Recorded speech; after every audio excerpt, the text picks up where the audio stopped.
Hello മക്കളെ, ഇന്ന് നമ്മൾ എടുക്കാൻ പോകുന്നത് EVS പരിസര പഠനത്തിലെ രണ്ടാമത്തെ യൂണിറ്റായ 4ാം ക്ലാസ്സിലാട്ടോ. 4ാം ക്ലാസ്സിലെ പരിസര പഠനത്തിലെ രണ്ടാമത്തെ യൂണിറ്റ് ഇന്ത്യ എൻ്റെ രാജ്യം എന്ന് പറഞ്ഞാൽ ഈ ചാപ്റ്ററാണ് നമ്മൾ എടുക്കുന്നത്. ഈ യൂണിറ്റ് നമ്മൾ എടുക്കുന്നത് കേട്ടോ. ഇന്ത്യ എന്ന് പറഞ്ഞാൽ നമുക്കറിയാലോ, നമ്മുടെ രാജ്യമാണല്ലേ ഇന്ത്യ എന്ന് പറയുന്നത്. നോക്കൂ, ഇത് നിങ്ങൾക്ക് സ്കൂളിലൊക്കെ നടക്കുന്നതല്ലേ സംഭവം.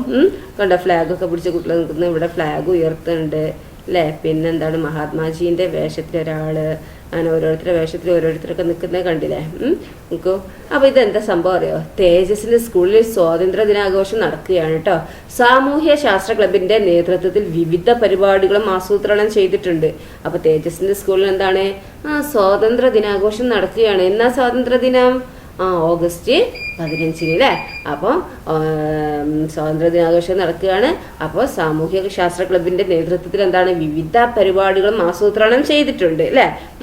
ഇപ്പോൾ മേഘ ടീച്ചർ ഓരോ ഗ്രൂപ്പിനും ചുമതലകൾ നൽകി. സ്കൂളിൽ അങ്ങനെയാണല്ലോ, ടീച്ചർമാർ ഓരോരുത്തർക്കും ഓരോ ഗ്രൂപ്പ് ഉണ്ടാക്കും. അപ്പോൾ ആ ഗ്രൂപ്പിനൊക്കെ എന്താണ്, ഓരോ ചുമതലകൾ നൽകും അല്ലേ. അപ്പോൾ സ്വാതന്ത്ര്യ ദിനവുമായി ബന്ധപ്പെട്ട പതിപ്പ് തയ്യാറാക്കുന്ന ചുമതലയാണ് എന്ത്, ഈ തേജസ്സിനും കൂട്ടുകാർക്കും ലഭിച്ചത്. അപ്പോൾ തേജസ്സിൻ്റെയും കൂട്ടുകാരുടെയും ഗ്രൂപ്പിന് എന്താ ലഭിച്ചത്? ഈ സ്വാതന്ത്ര്യ ദിനവുമായി ബന്ധപ്പെട്ട ഒരു പതിപ്പ് തയ്യാറാക്കുന്ന ചുമതലയാണ് ഇവർക്ക് ലഭിച്ചത് അല്ലേ, തേജസ്സിനും ഗ്രൂപ്പിനും അല്ലേ.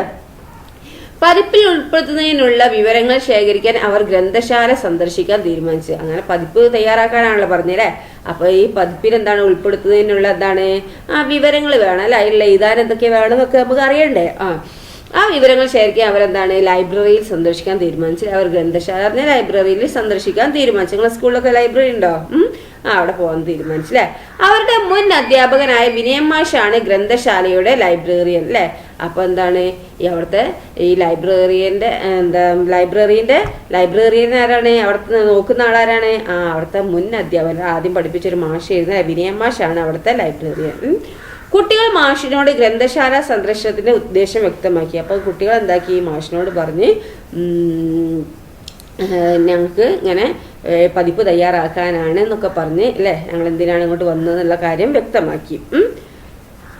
അപ്പോൾ മാഷത അവർക്ക് സഹായിക്കുകയാണ് അല്ലേ. കുട്ടികളെ, നമ്മുടെ രാജ്യം ഭരിച്ചിരുന്ന വിദേശികൾ ആരാണെന്ന് പറയാമോ എന്ന് വിനയൻ മാഷ് ചോദിച്ചത്. അപ്പം നിങ്ങൾക്കറിയാം മക്കളെ, നമ്മളെ രാജ്യം ഭരിച്ചിരുന്ന വിദേശി ഉണ്ടായിരുന്നു ഇല്ലേ, വിദേശികൾ ആരാണ്?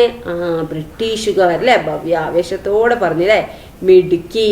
ആട്ടെ, എങ്ങനെയാണ് അവർ നമ്മുടെ അധികാരികളായി മാറിയതെന്ന് നിങ്ങൾക്ക് അറിയാമോ എന്ന് ചോദിച്ചു. കുട്ടികൾ അറിയില്ലെന്ന മട്ടിൽ പരസ്പരം നോക്കിയില്ല. അവരെങ്ങനെയാണ് ഇവിടെ അധികാരം നേടിയെടുത്തത് നിങ്ങൾക്ക് അറിയോ എന്ന് ചോദിച്ചില്ലേ. അപ്പൊ കുട്ടികൾ അറിയില്ല എന്ന് പറഞ്ഞില്ലേ. നിങ്ങൾക്കറിയോ? നോക്കാം. മാഷി ഗ്രന്ഥശാലയിൽ നിന്നൊരു ചിത്രകഥാ പുസ്തകം ഉണ്ടാക്കി അവർക്ക് വായിക്കാനായി നൽകി. മാഷ് ഉണ്ടാക്കിയ ലൈബ്രറിയിൽ നിന്ന് ഒരു പുസ്തകം എടുത്തിട്ട് അവർക്ക് വായിക്കാൻ നൽകി അല്ലെ, ചിത്രങ്ങളൊക്കെ ഉള്ള ബുക്ക്. കൂട്ടുകാർ താല്പര്യത്തോടെ പുസ്തകം വായിച്ചു തുടങ്ങി. കൂട്ടുകാരെന്താക്കി, താല്പര്യത്തോടെ പുസ്തകം വായിച്ചു തുടങ്ങി അല്ലേ. ഇതൊക്കെ ഉണ്ടോ, എന്താണ് ഇവിടെ കടലിൽ തീർത്തുനിന്നാണ് നോക്കിയേ, ഏലം, കുരുമുളക് തുടങ്ങിയ സുഗന്ധദ്രവ്യങ്ങളും പട്ട്, പരുത്തി തുടങ്ങിയ തുണിത്തരങ്ങളും വാങ്ങുന്നതിനായാണ് വിദേശികൾ കപ്പലുകളിൽ ആദ്യമായി ഇന്ത്യയിലെത്തുന്നത്. എന്താണ്, ഏലം, കുരുമുളക് തുടങ്ങിയ സുഗന്ധദ്രവ്യങ്ങളും പട്ട്, പരുത്തി തുടങ്ങിയ തുണിത്തരങ്ങളും വാങ്ങുന്നതിനായാണ് വിദേശികൾ കപ്പലുകളിൽ ആദ്യമായി ഇന്ത്യയിലെത്തിയത് അല്ലേ. ഇതൊക്കെ വാങ്ങാൻ വേണ്ടിയിട്ടാണ് ഈ ബ്രിട്ടീഷുകാരൊക്കെ ഇന്ത്യയിലെത്തിയത് അല്ലേ.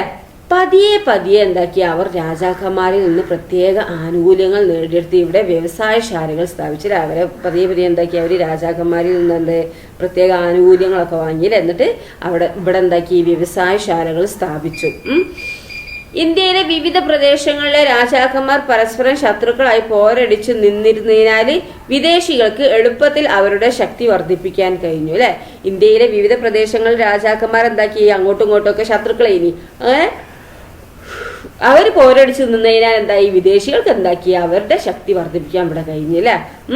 പീരങ്കി, തോക്ക് തുടങ്ങിയ മെച്ചപ്പെട്ട ആയുധങ്ങളും യുദ്ധതന്ത്രങ്ങളും ഉപയോഗിച്ച് നാട്ടുകാരെ അവരെന്താക്കി, വരുതിയിലാക്കി അല്ലെ. പീരങ്കിയും തോക്ക് അങ്ങനെ പല ആയുധങ്ങളും അവരുടെ കയ്യിലുണ്ട് അല്ലെ, യുദ്ധതന്ത്രങ്ങളൊക്കെ ഉണ്ട്. അതൊക്കെ ഉപയോഗിച്ച് എന്താക്കി, അവര് നാട്ടുകാരെ വരുതിയിലാക്കി. ആര്? വിദേശിക്കാരില്ലേ, ബ്രിട്ടീഷുകാർ.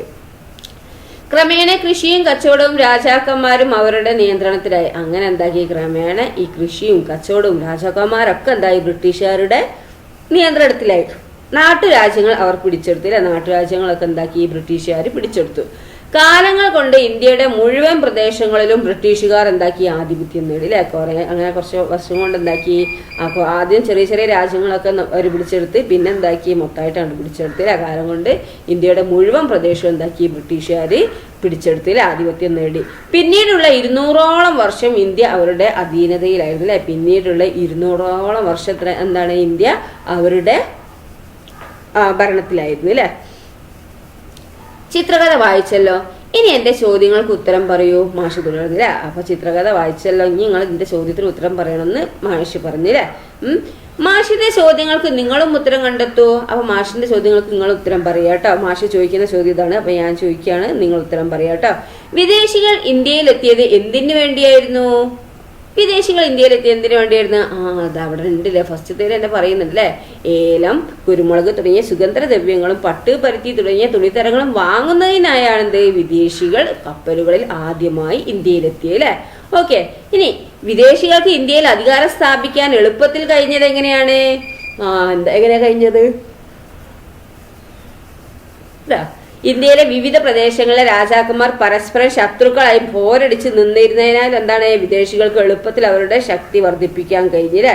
അങ്ങനെ പീരങ്കിയും തോക്ക് തുടങ്ങിയ മെച്ചപ്പെട്ട ആയുധങ്ങളും യുദ്ധതന്ത്രങ്ങളും ഉപയോഗിച്ചെന്താക്കി നാട്ടുകാരെയും രാജാക്കന്മാരെയും കച്ചവടവും കൃഷിയും ഒക്കെ അവരുടെ നിയന്ത്രണത്തിലായി അല്ലേ. ബ്രിട്ടീഷുകാരുമായുള്ള പോരാട്ടങ്ങളിൽ ഇന്ത്യക്കാർക്ക് പിടിച്ചു നിൽക്കാൻ കഴിയാതെ വന്നത് എന്തുകൊണ്ടായിരുന്നു? ഇവിടെ എന്തുകൊണ്ടാണ്?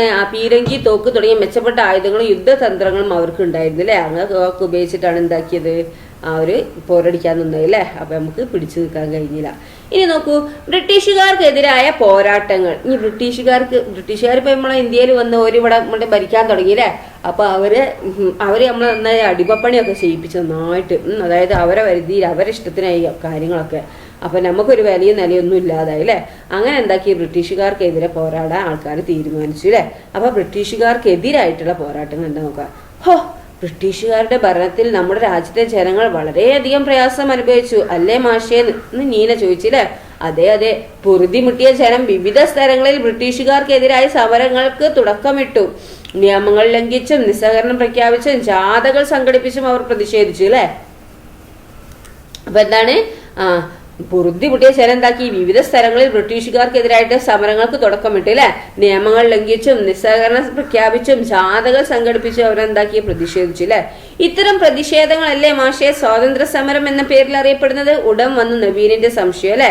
അപ്പൊ നവീന്റെ സംശയം അല്ലെ, ഇങ്ങനെ പ്രതിഷേധിച്ചു കൊണ്ടിട്ടില്ല ഈ പ്രതിഷേധമല്ലേ സ്വാതന്ത്ര്യ സമരം എന്ന പേരിൽ അറിയപ്പെടുന്നത് എന്ന് നവീൻ ചോദിച്ചില്ലേ. മിടുക്കൻ മാഷി നവീനെ തോളിൽ തട്ടി അഭിനന്ദിച്ചില്ലേ. ഇനി നമുക്ക് അങ്ങനെ തന്നെയാണെന്ന് പറഞ്ഞില്ലേ. ഇനി നമുക്ക് സ്വാതന്ത്ര്യ സമരത്തിലെ ചില പ്രധാന സംഭവങ്ങൾ പരിചയപ്പെടാമെന്ന് മാഷ് അലമാരയിൽ നിന്നൊരു പുസ്തകം എടുത്ത് കുട്ടികൾക്ക് നൽകിയില്ലേ. ഇനി നമുക്ക് സ്വാതന്ത്ര്യ സമരത്തിലെ ചില പ്രധാന സംഭവങ്ങൾ പരിചയപ്പെടാമെന്ന് പറഞ്ഞു. പുസ്തകത്തിൽ നിന്ന് കുട്ടികൾ ശേഖരിച്ച വിവരങ്ങൾ നോക്കൂ. ആ പുസ്തകത്തിൽ നിന്ന് കുട്ടികൾ എന്താണ് ശേഖരിച്ച വിവരങ്ങൾ? അതിലെ എന്താണ് ഉപ്പ് സത്യാഗ്രഹം 1930 എന്ത് ഉപ്പ് സത്യാഗ്രഹം കേട്ടോ. അപ്പൊ ഉപ്പ് സത്യാഗ്രഹം എന്നാണ് 1930. അക്കാലത്ത് കടൽ വെള്ളം വറ്റിച്ച് ഉപ്പുണ്ടാക്കുന്ന ജോലിയിൽ ധാരാളം ഇന്ത്യക്കാർ ഏർപ്പെട്ടിരുന്നു. ക്രൂരരായ ബ്രിട്ടീഷ് ഭരണാധികാരികൾ എന്താക്കി ഇന്ത്യക്കാർ ഉപ്പെടുക്കുന്നതിന് നികുതി പ്രത്യേക തുക അടയ്ക്കണമെന്ന് പ്രഖ്യാപിച്ചു. ക്രൂരമായ ഈ ബ്രിട്ടീഷ് ഭരണാധികാരികൾ എന്താക്കി ഇന്ത്യക്കാരെ ഉപ്പെടുക്കുന്നതിന് എന്താണ് ടാക്സ് അല്ലെ, നികുതി പ്രത്യേക തുക അടയ്ക്കണമെന്ന് പ്രഖ്യാപിച്ചില്ലേ. നികുതി കൊടുക്കാതെ ഉപ്പ് കുറുക്കുന്നവരെ തടങ്കലിലാക്കി അല്ലെ. അങ്ങനെ എന്താക്കി നികുതി കൊടുക്കാതെ എന്താക്കി ഉപ്പ് കടൽ വറ്റിച്ച് ഉപ്പുണ്ടാക്കുന്ന ഉണ്ടല്ലോ ആ ഉപ്പുണ്ടാക്കുന്നവരെന്താക്കി തടങ്കലിലാക്കി അല്ലെ. ഇതിനെതിരെ ഗാന്ധിജി ജനങ്ങളെ സംഘടിപ്പിച്ചു അല്ലെ. ഇതിനെതിരെ എന്താക്കി ഗാന്ധിജി ജനങ്ങളെ സംഘടിപ്പിച്ചു. അപ്പൊ എന്താണ് അക്കാലത്ത് കടൽ വെള്ളം വറ്റിച്ച് ഉപ്പുണ്ടാക്കുന്ന ഇന്ത്യക്കാർ അങ്ങനെ ചെയ്തിരുന്നു അല്ലെ. അപ്പൊ ആ ഉപ്പുണ്ടാക്കണം എന്നുണ്ടെങ്കിൽ എന്താക്കി അത് എന്താണ് അതിന് നികുതി കൊടുക്കണം എന്ന് ഈ ബ്രിട്ടീഷുകാർ പറഞ്ഞില്ലേ. അപ്പൊ ഈ നികുതി കൊടുക്കാതെ ഉപ്പുണ്ടാക്കുന്നവരെന്താക്കി അവര് ജയിലിലാക്കി അല്ലെ. അപ്പൊ ഇതിനെതിരെ എന്താക്കി ഗാന്ധിജി ജനങ്ങളെ സംഘടിപ്പിച്ചു. ഗാന്ധിജിയുടെ സബർമതി ആശ്രമത്തിൽ നിന്ന് വളരെ അകലെയുള്ള ദണ്ഡിക്കടുപ്പുറത്തേക്ക് ജാഥയായി അവർ നീങ്ങി. ഗാന്ധിജിയുടെ സബർമതി ആശ്രമത്തിൽ നിന്ന് വളരെ അകലെയുള്ള ദണ്ഡിക്കടപ്പുറത്തേക്ക് എന്താക്കി അവർ നടന്നിട്ട് ജാഥയായിട്ട് അവർ നീങ്ങി. കടലിൽ നിന്ന് ഒരു പിടി ഉപ്പ് വാരിയെടുത്ത് ഗാന്ധിജി പറഞ്ഞു, ഉപ്പ് പിടിച്ച ഈ കൈകൾ തകർക്കപ്പെട്ടാലും ഉപ്പ് വിട്ടുകൊടുക്കില്ല. അപ്പൊ എന്താ, കടലിൽ നിന്നൊരു പിടി എന്താക്കി ഉപ്പ് വാരിയിട്ടെടുത്ത് ഗാന്ധിജി എന്നിട്ട് പറഞ്ഞു, എന്താണ്, ഉപ്പ് പിടിച്ച ഈ കൈകൾ തകർക്കപ്പെട്ടാലും എന്താണ്, ഉപ്പ് വിട്ടു കൊടുക്കില്ല അറിഞ്ഞില്ലേ. അപ്പൊ കടൽ വറ്റിച്ചിട്ട് എന്താണ്, കടൽ വെള്ളം കുറച്ച് വറ്റിച്ചിട്ട് എന്താണ് ഉപ്പ് ഉണ്ടാക്കുകയാണ് അല്ലേ. അപ്പൊ എന്താണ്, അവിടുന്ന് ഉപ്പ് കൊണ്ട് വാരി എടുത്തിട്ട് ഗാന്ധിജി പറഞ്ഞെന്ത്, ഈ ഉപ്പ് പിടിച്ച ഈ കൈകളെ തകർത്താലും നിങ്ങൾ തകർത്താലും അല്ലെ, ബ്രിട്ടീഷുകാർ തകർത്താലും എന്താണ്, ഉപ്പ് ഞാൻ വിട്ടുകൊടുക്കൂല എന്ന് പറഞ്ഞില്ലേ. അതാണ് ഉപ്പ് സത്യാഗ്രഹം അല്ലെ. ഉപ്പ് സത്യാഗ്രഹത്തെ കുറിച്ച് കൂടുതൽ വിവരങ്ങൾ ടീച്ചറിന്റെ സഹായത്തോടെ കണ്ടെത്താണ് അല്ലേ. ഉപ്പ് സത്യാഗ്രഹം സംഘടിപ്പിച്ച തീയതിയും സ്ഥലവും, ഗാന്ധിജിയുടെ നേതൃത്വം, ദണ്ഡി യാത്ര. അപ്പം ഉപ്പ് സത്യാഗ്രഹത്തെ കുറിച്ചുള്ള കൂടുതൽ വിവരങ്ങൾ എന്തൊക്കെയാണ്? അപ്പൊ നോക്കിയേ, ഉപ്പ് സത്യാഗ്രഹം സംഘടിപ്പിച്ച തീയതിയും സ്ഥലവും, ഗാന്ധിജിയുടെ നേതൃത്വം, ദണ്ഡി യാത്ര അല്ലെ. അപ്പൊ നോക്കി നമുക്ക് ഉപ്പ് സത്യാഗ്രഹത്തെ കുറിച്ച് നമുക്കൊന്ന് നോക്കാം അല്ലെ. അപ്പൊ എന്താണ് നോക്ക്, ഉപ്പ് സത്യാഗ്രഹം കേട്ടോ. ബ്രിട്ടീഷ് ഇന്ത്യയിലെ കടലോര ഗ്രാമങ്ങളിലെ അനേകം സാധാരണക്കാർ കടൽ വെള്ളം വറ്റിച്ച് ഉപ്പുണ്ടാക്കുന്ന ജോലിയിൽ ഏർപ്പെട്ടിരുന്നു. അപ്പം ബ്രിട്ടീഷ് ഇന്ത്യയിലെ കടലോര ഗ്രാമങ്ങളിൽ എന്താണ്, അനേകം സാധാരണക്കാരായ ജനങ്ങളിലെ അവര് കടൽ വെള്ളം വറ്റിച്ച് ഉപ്പുണ്ടാക്കുന്ന ജോലിയിൽ ഏർപ്പെട്ടിരുന്നു. ബ്രിട്ടീഷ് സാൾട്ട് ആക്ടിന്റെ പിൻബലത്തിൽ ഉപ്പ് വ്യവസായത്തിന്റെ കുത്തക ബ്രിട്ടൻ കൈയടക്കി. അപ്പൊ ബ്രിട്ടീഷ് സാൾട്ട് ആക്ടിന്റെ പിൻബലത്തിൽ എന്താക്കി, ഈ ഉപ്പ് വ്യവസായത്തിന്റെ കുത്തക ഈ ബ്രിട്ടൻ കൈയടക്കി. കടൽ തീരത്ത് നിന്ന് ഇന്ത്യക്കാർ ഉപ്പ് എടുക്കുന്നതിന് ബ്രിട്ടീഷ് ഭരണാധികാരികൾ നികുതി ഏർപ്പെടുത്തി. ഓക്കെ, കടൽ തീരത്ത് നിന്ന് ഇന്ത്യക്കാർ ഈ ഉപ്പ് എടുക്കുന്നതിന് എന്താക്കി, ഈ ബ്രിട്ടീഷിന്റെ ഭരണാധികാരികൾ എന്താക്കി, നികുതി ഏർപ്പെടുത്തി അല്ലെ, ടാക്സ് കൊടുക്കണം എന്ന് പറഞ്ഞ്. നിയമം ലംഘിച്ച് ഉപ്പ് എടുക്കുന്നതിന് 6 മാസം വരെ തടവ് ലഭിക്കാവുന്ന കുറ്റമായി പരിഗണിക്കപ്പെട്ടു. അവർ നിയമം ഈ ടാക്സ് കൊടുത്തില്ലെങ്കിൽ എന്താക്കി, അവര് 6 മാസം തടവ് അനുഭവിക്കാന്ന് പറഞ്ഞു അല്ലെ. അത് കുറ്റമായി പരിഗണിക്കപ്പെട്ടു അല്ലെ. ഇതിനെതിരെ വ്യാപകമായ പ്രതിഷേധമുണ്ടായി. നമ്മളെ ഇന്ത്യന്റെ കടൽ തീരത്ത് നിന്ന് എന്താണ് വെള്ളം വറ്റിച്ച് ഉപ്പുണ്ടാക്കുന്നതിന് അവർക്ക് എന്താണ് ഇത് കൊടുക്കുകയാണ് അല്ലെ, നികുതി കൊടുക്കുക. അപ്പൊ ഇതിനെതിരെ എന്താണ് വ്യാപകമായ പ്രതിഷേധമുണ്ടായി. ബ്രിട്ടീഷുകാർക്കെതിരെ സാധാരണക്കാരെ അണിനിരത്താൻ ഉപ്പിനെ സമരായുധമാക്കാൻ ഗാന്ധിജി തീരുമാനിച്ചു. അപ്പൊ ബ്രിട്ടീഷുകാർക്കെതിരെ എന്താക്കി, സാധാരണക്കാരെ അണിനിരത്താൻ എന്താണ്, ഉപ്പിനെ സമരായുധമാക്കാൻ ഗാന്ധിജി തീരുമാനിച്ചു. അപ്പൊ സാധാരണക്കാരെ അണിനിരത്തണമല്ലോ, നാലുള്ള എന്താണ് സമരം ഇതാക്കാൻ പറ്റുള്ളൂ അല്ലെ. അപ്പൊ ബ്രിട്ടീഷുകാർക്കെതിരെ സമരാക്കാൻ എന്താക്കി, ഉപ്പിനെ എന്താക്കി, സമരായുധമാക്കിയിട്ട് ഗാന്ധിജി സാധാരണക്കാരെ അണിനിരത്താൻ തീരുമാനിച്ചു. ഗാന്ധിജിയുടെ ആഹ്വാനം അനുസരിച്ച് ആയിരങ്ങൾ പ്രതിഷേധത്തിനായി ഒരുമിച്ച്. അപ്പൊ അങ്ങനെ എന്താക്കി, ഗാന്ധിജിയുടെ എന്താണ് ആഹ്വാനം അനുസരിച്ച് എന്താക്കി, ആയിരങ്ങൾ എന്താക്കി പ്രതിഷേധത്തിനായി ഒരുമിച്ച് അല്ലെ. എന്നാണത് 1930 മാർച്ച് 12-നാണ് കേട്ടോ. എന്നാണ് 1930 മാർച്ച് 12-ന് ഗാന്ധിജിയുടെ സബർമതി ആശ്രമത്തിൽ നിന്ന് 390 കിലോമീറ്റർ അകലെയുള്ള ദണ്ഡി കടപ്പുറത്തേക്ക് ഗാന്ധിജിയും 78 അനുയായികളും ജാഥയായി നീങ്ങി. കടന്നു പോകുന്ന ഇടങ്ങളിൽ നിന്നെല്ലാം ധാരാളം പേർ യാത്രയിൽ പങ്കുചേർന്നു കേട്ടോ. ചിലയിടങ്ങളിൽ ജാഥ കിലോമീറ്ററുകളോളം നീണ്ടു. സരോജിനി നായിഡുവിനെ പോലുള്ള നേതാക്കൾ ഗാന്ധിജിയെ അനുഗമിച്ചു. അങ്ങനെ സരോജിനി നായിഡുവിനെ പോലുള്ള ഒരുപാട് നേതാക്കൾ എന്താക്കി, ഈ ദണ്ഡി യാത്രയിൽ അനുഗമിച്ചില്ലേ ഗാന്ധിജീനെ. അങ്ങനെ ഏപ്രിൽ 5-നാണ് എന്ത് യാത്ര ദണ്ഡി കടപ്പുറത്ത് എത്തിയത് അല്ലെ. അപ്പൊ മാർച്ച് 12-നാണ് എന്ത് തുടങ്ങിയത്, സബർമതി ആശ്രമത്തിൽ നിന്ന് അല്ലെ. എന്നിട്ട് ദണ്ഡി കടപ്പുറത്ത് എപ്പോഴാണ് എത്തിയിരിക്കുന്നത്, ഏപ്രിൽ 5-ന് അല്ലെ. മാർച്ച് ഏപ്രിൽ അല്ലെ, 1 മാസത്തിന്റെ അടുത്തെത്താനായപ്പോഴാണ് അവിടെ എത്തുന്നത് അല്ലെ. പിറ്റേന്ന് രാവിലെ ഗാന്ധിജി ഉപ്പ് നിയമം ലംഘിച്ചുകൊണ്ട് കടലിൽ നിന്ന് ഉപ്പ് വാരിയെടുത്തു. അങ്ങനെ അവിടെ ഏപ്രിൽ 5-ന് യാത്ര അവിടെ എത്തി. പിറ്റേന്ന് രാവിലെ ഗാന്ധിജി എന്താക്കി, ഉപ്പ് നിയമം ലംഘിച്ചുകൊണ്ട് കടലിൽ നിന്ന് ഉപ്പ് വാരിയെടുത്തു അല്ലെ. കടപ്പുറത്തെ ചെളി നിറഞ്ഞ മണ്ണ് കയ്യിലെടുത്ത് ഇതുകൊണ്ട് ബ്രിട്ടീഷ് സാമ്രാജ്യത്തിന്റെ അടിത്തറ ഞാൻ കുലുക്കും എന്ന് ഗാന്ധിജി പ്രഖ്യാപിച്ചു അല്ലെ. അപ്പൊ അവിടുന്ന് അവിടുന്ന് ആ ചളി നിറഞ്ഞ മണ്ണ് കയ്യിലെടുത്തിട്ട് നമ്മളെ ഗാന്ധിജി എന്താ പറഞ്ഞത്, ഇതുകൊണ്ട് ഞാൻ ബ്രിട്ടീഷ് സാമ്രാജ്യത്തിന്റെ അടിത്തറ ഞാൻ കുലുക്കുന്നു ഗാന്ധിജി പ്രഖ്യാപിച്ചു അല്ലെ. ഉപ്പ് സത്യാഗ്രഹം ക്രമേണ ഇന്ത്യ മുഴുവൻ വ്യാപിച്ചു. അധികം വൈകാതെ ഗാന്ധിജി അറസ്റ്റിലായെങ്കിലും സമരം 1 വർഷത്തോളം നീണ്ടു. ഇന്ത്യൻ സ്വാതന്ത്ര്യ സമരത്തിലേക്ക് സാധാരണക്കാരെ അടുപ്പിക്കാനും സമരത്തിന് വീര്യം പകരാനും ഉപ്പ് സത്യാഗ്രഹത്തിന് കഴിഞ്ഞു. ഇന്ത്യൻ സ്വാതന്ത്ര്യ സമരം ലോക ശ്രദ്ധയെ ആകർഷിക്കാനും ഈ സമരം വഴിതെളിച്ചു അല്ലെ. അങ്ങനെയാണ് ദണ്ഡി യാത്ര. മനസ്സിലായി, ഉപ്പ് സത്യാഗ്രഹത്തിന്റെ ഇത് മനസ്സിലായോ? ഇനി നെക്സ്റ്റ് മക്കളെ ക്വിറ്റ് ഇന്ത്യ സമരമാണ് കേട്ടോ. 1942 എന്ത് ക്വിറ്റ് ഇന്ത്യ സമരം. അപ്പം ഉപ്പ് സത്യാഗ്രഹം എന്നാണ് 1930 എന്ത് ഉപ്പ് സത്യാഗ്രഹം അല്ലെ. ഉപ്പ് സത്യാഗ്രഹം 1930. ഇനി അടുത്ത എന്താണ് ക്വിറ്റ് ഇന്ത്യ സമരം എന്നാണ് 1942 അല്ലെ. തുടർന്ന് മാഷ് എന്താക്കി ഒരു സ്വാതന്ത്ര്യ സമര സേനാനിയുടെ ഡയറി കുറിപ്പ് കുട്ടികൾക്ക് പരിചയപ്പെടുത്തി. ഇതൊരു സ്വാതന്ത്ര്യ സമര സേനാനി എഴുതിയ ഡയറിയാണ് അല്ലെ. നോക്കാം നമുക്ക് 1942 ഓഗസ്റ്റ് 8 കേട്ടോ. സ്വാതന്ത്ര്യത്തിന് വേണ്ടിയുള്ള പോരാട്ടങ്ങളിൽ എനിക്ക് ഏറ്റവും ആവേശവും ഊർജവും ലഭിച്ച ദിനമായിരുന്നു ഇന്ന്. ഇന്ത്യൻ നാഷണൽ കോൺഗ്രസിന്റെ ബോംബെ സമ്മേളനത്തിൽ ഇന്ന് ഞാൻ പങ്കെടുത്തു. സമ്മേളനത്തിൽ വെച്ച് ക്വിറ്റ് ഇന്ത്യ എന്ന ആവശ്യം അവതരിക്കപ്പെട്ടു.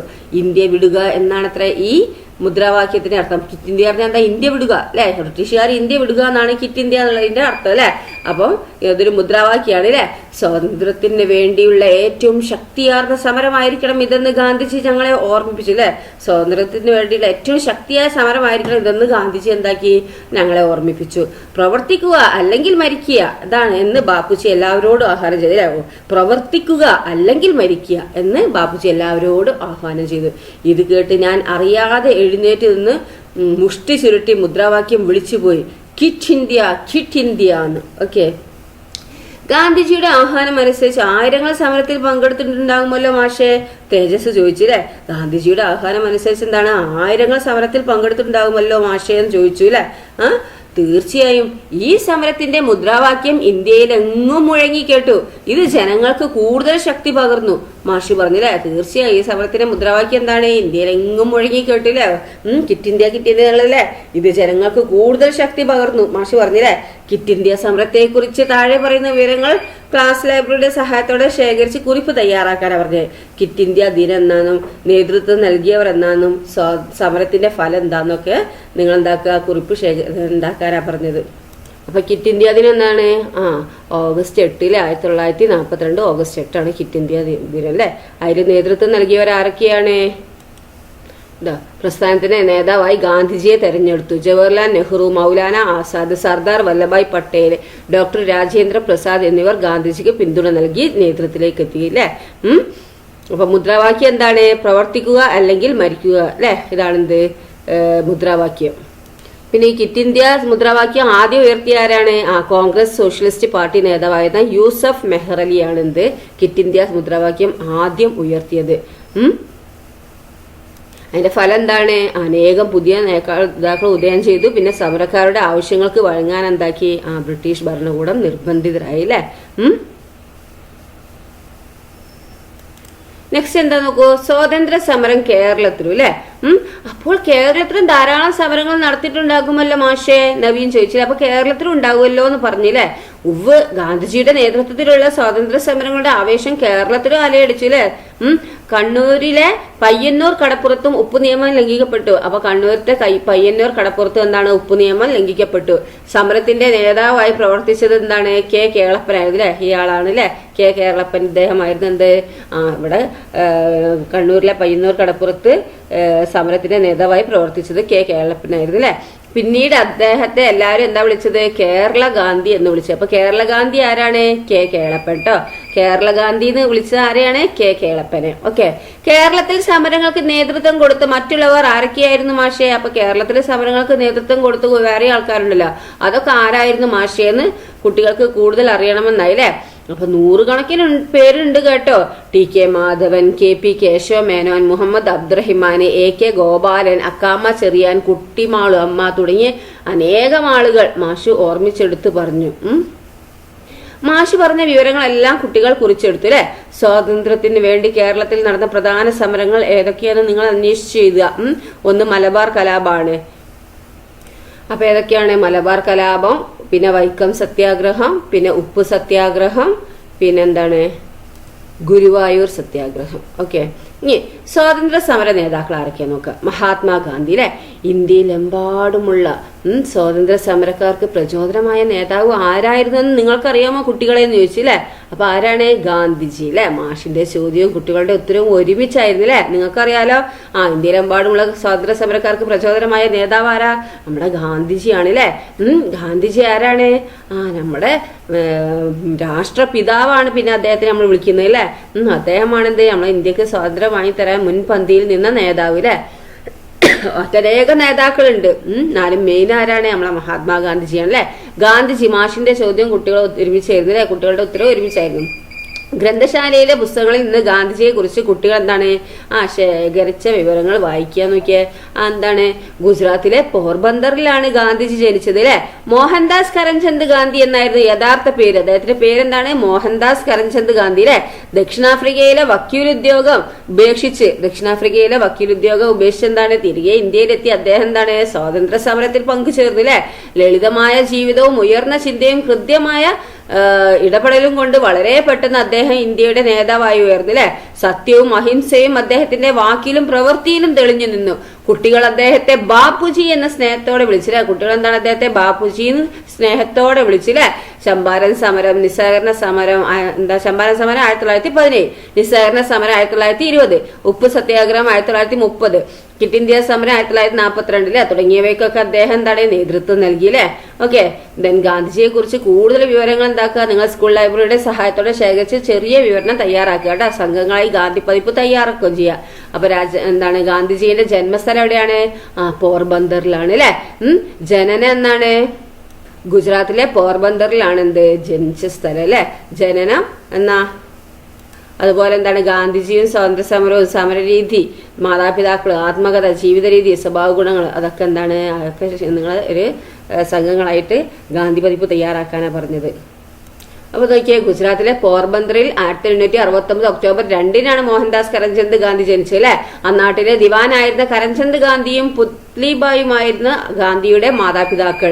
ബാല്യത്തിൽ കേട്ടു പരിചയിച്ച ശ്രാവണകുമാരന്റെയും രാജാ ഹരിശ്ചന്ദ്രന്റെയും കഥകൾ അദ്ദേഹത്തിന്റെ ധാർമ്മിക ബോധത്തെ രൂപപ്പെടുത്തി. 13-ാം വയസ്സിൽ കസ്തൂർബയെ വിവാഹം കഴിച്ചു. പഠനത്തിൽ സമർത്ഥനായിരുന്നില്ലെങ്കിലും ജ്യേഷ്ഠന്റെ നിർബന്ധത്തിന് വൈകി നിയമ പഠനത്തിനായി ഇംഗ്ലണ്ടിലെത്തി. 1891 നിയമ പഠനം പൂർത്തിയാക്കി ഇന്ത്യയിൽ തിരിച്ചെത്തി. അഭിഭാഷക ജോലിക്കായി ശ്രമങ്ങൾ നടത്തിയെങ്കിലും പരാജയപ്പെട്ടു. 1893 ജോലി തേടി ദക്ഷിണാഫ്രിക്കയിലെത്തി. അവിടെ കറുത്തവരോടുള്ള വിവേചനത്തിനെതിരെ അദ്ദേഹം പോരാടി. ഒരിക്കൽ വെള്ളക്കാർക്ക് മാത്രം സഞ്ചരിക്കാവുന്ന കൂപ്പയിൽ കയറി എന്ന കാരണത്താൽ അദ്ദേഹത്തെ വെള്ളക്കാർ മർദ്ദിക്കുകയും പീറ്റർ മാരിറ്റ്സ് ബർഗിൽ വെച്ച് ട്രെയിനിൽ നിന്ന് ഇറക്കി വിടുകയും ചെയ്തു. അന്നാട്ടിലെ ഇത്തരം സാമൂഹ്യ പ്രശ്നങ്ങൾക്കെതിരെ തൊഴിലാളികളെയും ഇന്ത്യക്കാരെയും അദ്ദേഹം സംഘടിപ്പിച്ചു. ക്രമേണ ഇന്ത്യക്കാർക്കിടയിൽ ഗാന്ധിജി എന്ന പേരിൽ അദ്ദേഹം അറിയപ്പെടാൻ തുടങ്ങി. സത്യാഗ്രഹം എന്ന സമരമാർഗം അദ്ദേഹം അവിടെ പലവട്ടം പ്രയോഗിച്ചു. ദക്ഷിണാഫ്രിക്കയിലെ നീണ്ട കാലത്തെ പൊതുജീവിതത്തിന് ശേഷം 1915 ജനുവരി 9 അദ്ദേഹം തിരികെ ഇന്ത്യയിലെത്തി. ബീഹാറിലെ ചമ്പാരൻ സത്യാഗ്രഹം, അഹമ്മദാബാദ് തുണിമിൽ സമരം, ഖേഡ സമരം തുടങ്ങിയവയിൽ നേതൃത്വപരമായ പങ്കുവഹിച്ചു. അങ്ങനെ ഇന്ത്യ മുഴുവൻ അറിയപ്പെടുന്ന നേതാവായി അദ്ദേഹം ഉയർന്നു. മഹാത്മാ എന്ന വിശേഷണത്തോടെ ആളുകൾ അദ്ദേഹത്തെ സംബോധന ചെയ്തു. കുട്ടികൾ അദ്ദേഹത്തെ ബാപ്പുജി എന്ന സ്നേഹത്തോടെ വിളിച്ചു. ഇന്ത്യൻ നാഷണൽ കോൺഗ്രസിന്റെ നേതൃത്വത്തിലേക്ക് എത്തിയ അദ്ദേഹം നിസ്സഹകരണ സമരം, ഉപ്പ് സത്യാഗ്രഹം, ക്വിറ്റ് ഇന്ത്യ സമരം എന്നിവയുടെ അമരക്കാരനായി. ഗാന്ധിജിയുടെ അഹിംസാ സത്യാഗ്രഹങ്ങളും നിരാഹാര സമരങ്ങളും ബ്രിട്ടീഷുകാരെ വിറപ്പിച്ചു. സമാധാനപരമായ മാർഗങ്ങളിലൂടെ ഗാന്ധിജിയും കൂട്ടരും ചെലുത്തിയ സമരസമ്മർദ്ദങ്ങളെ തുടർന്ന് ഇന്ത്യക്ക് സ്വാതന്ത്ര്യം ലഭിച്ചു. 1948 ജനുവരി 30 ഡൽഹിയിലെ ബിർള മന്ദിരത്തിൽ ഒരു പ്രാർത്ഥനാ യോഗത്തിൽ പങ്കെടുക്കവേ നാഥുറാം വിനായക് ഗോഡ്സെ എന്ന മതഭ്രാന്തന്റെ വെടിയേറ്റ് ഗാന്ധിജി മരണമടഞ്ഞു. പിറ്റേന്ന് അദ്ദേഹത്തിന്റെ ഭൗതിക ശരീരം രാജ്ഘട്ടിൽ സംസ്കരിച്ചു. രാഷ്ട്രപിതാവ് എന്ന നിലയിൽ എല്ലാ ഇന്ത്യക്കാരും അദ്ദേഹത്തെ ആദരിക്കുന്നു. ചിന്തയും പ്രവൃത്തിയും ജീവിതവും ഒന്നു തന്നെയായിരിക്കാൻ തന്റെ ജീവിതകാലത്ത് അദ്ദേഹം പ്രത്യേകം ശ്രദ്ധിച്ചിരുന്നു. സ്വാശ്രയശീലം, ലളിത ജീവിതം, സാധുജന സ്നേഹം തുടങ്ങിയവ അദ്ദേഹത്തിന്റെ ജീവിതത്തിലുടനീളം പ്രതിഫലിച്ചു. എന്റെ ജീവിതമാണ് എന്റെ സന്ദേശം എന്ന പ്രസ്താവനയോട് നീതി പുലർത്തുന്നതായിരുന്നു അദ്ദേഹത്തിന്റെ പ്രവൃത്തികളും. എന്റെ സത്യാന്വേഷണ പരീക്ഷണങ്ങൾ എന്ന അദ്ദേഹത്തിന്റെ ആത്മകഥ തലമുറകൾക്ക് പ്രചോദനമായി നിലകൊള്ളുന്നു. ഇതാണ് ഗാന്ധിജിനെ കുറിച്ചിട്ടോ. ഇനി എന്താണ് അടുത്തത്? ജവഹർലാൽ നെഹ്റു ആണ് അല്ലെ. ഓക്കെ, ഇനി മറ്റൊരാളെ കൂടി പരിചയപ്പെടുത്താം. താഴെ നൽകിയിരിക്കുന്ന സൂചനകളിൽ നിന്ന് ആളെ കണ്ടെത്താൻ പറ്റുമോ എന്നാണ് വിനയമാഷി ചോദിക്കുന്നത് അല്ലെ. അപ്പൊ നോക്കാം നമുക്ക് ആരാന്നുള്ളത്. സ്വാതന്ത്ര്യ സമരത്തിന്റെ മുൻനിരയിൽ ഗാന്ധിജിക്കൊപ്പം പ്രവർത്തിച്ചു. ഇന്ത്യയുടെ ആദ്യത്തെ പ്രധാനമന്ത്രിയാണ്.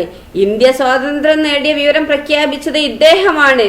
കുട്ടികൾ അദ്ദേഹത്തോടെ സ്നേഹത്തോടെ ചാച്ചാജി എന്നാണ് വിളിച്ചിരുന്നത്. ആരാണത്? നമ്മുടെ ജവഹർലാൽ നെഹ്റു അല്ലെ. എല്ലാവരും ചേർന്ന് ഉത്തരം പറഞ്ഞെന്ത്? ജവഹർലാൽ നെഹ്റുവിനെ കുറിച്ചുള്ള താഴെ പറയുന്ന ചോദ്യങ്ങൾക്ക് ഉത്തരം കണ്ടെത്താനാ പറഞ്ഞിരിക്കുന്നത്. അപ്പൊ ജവഹർലാൽ നെഹ്റുവിനെ ചാച്ചാജി എന്നും മഹാത്മാഗാന്ധിജിനെ ബാപ്പുജി എന്നുമാണ് വിളിച്ചത് അല്ലെ. അപ്പൊ ജവഹർലാൽ നെഹ്റുവിനെ ചാച്ചാജി. ഓക്കെ, അപ്പൊ താഴെയുള്ള ചോദ്യം നോക്കിയേ, നെഹ്റുവിന്റെ ജന്മദിനം എന്നാണ്? ഈ ദിനം ഏത് പേരിലാണ് നാം ആഘോഷിക്കുന്നത്? നെഹ്റുവിന്റെ ജന്മദിനം എന്നാണ്? 1889 നവംബർ 14 അല്ലെ. നവംബർ 14 നമ്മൾ നെഹ്റുവിന്റെ ജന്മദിനം ആഘോഷിക്കുന്നത് അല്ലെ.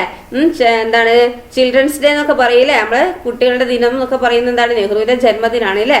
ഓക്കെ, അപ്പം ശിശുദിനം എന്ന് പറയുന്നില്ലേ, അതാണ് നെഹ്റുവിന്റെ ജന്മദിനം. നവംബർ 14 1889 ജനിച്ചത് അല്ലെ.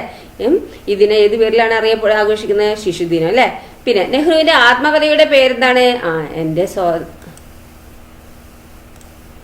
നെഹ്റുവിന്റെ ആത്മകഥയുടെ പേര് സ്വാതന്ത്ര്യത്തിലേക്ക് എന്നാണ് അല്ലെ.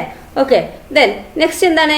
കൂടുതൽ വിവരങ്ങൾ ശേഖരിച്ച് ജവഹർലാൽ നെഹ്റുവിനെ കുറിച്ചുള്ള ഒരു പ്രസംഗം തയ്യാറാക്കി ക്ലാസ്സിൽ അവതരിപ്പിക്കാനാണ് പറഞ്ഞത് കേട്ടോ. സ്വാതന്ത്ര്യ സമരത്തിൽ പ്രധാന പങ്ക് വെച്ച മറ്റു ചിലരെ കൂടി മാഷ് കുട്ടികൾക്ക് പരിചയപ്പെടുത്തി. നോക്കൂ, ഉദാഹരണമാണ് സുഭാഷ് ചന്ദ്രബോസ് ആണ് അല്ലെ, സർദാർ വല്ലഭായ് പട്ടേൽ, ഗോപാലകൃഷ്ണ ഗോഖലെ, സരോജിനി നായിഡു, പിന്നെ ബാലഗംഗാധര തിലക്, ഭഗത് സിംഗ്, അരുണ ആസഫ് അലി ഖാൻ, അബ്ദുൽ ഖഫാർ ഖാൻ അല്ലെ. സ്വാതന്ത്ര്യ സമരത്തിൽ പങ്കെടുത്ത നേതാക്കളെ പരിചയപ്പെട്ടല്ലോ. ചുവടെ നൽകിയ വസ്തുക്കളുമായി ബന്ധപ്പെട്ട നേതാക്കളെ കണ്ടെത്തി എഴുതാനാണ് പറഞ്ഞിരിക്കുന്നത്.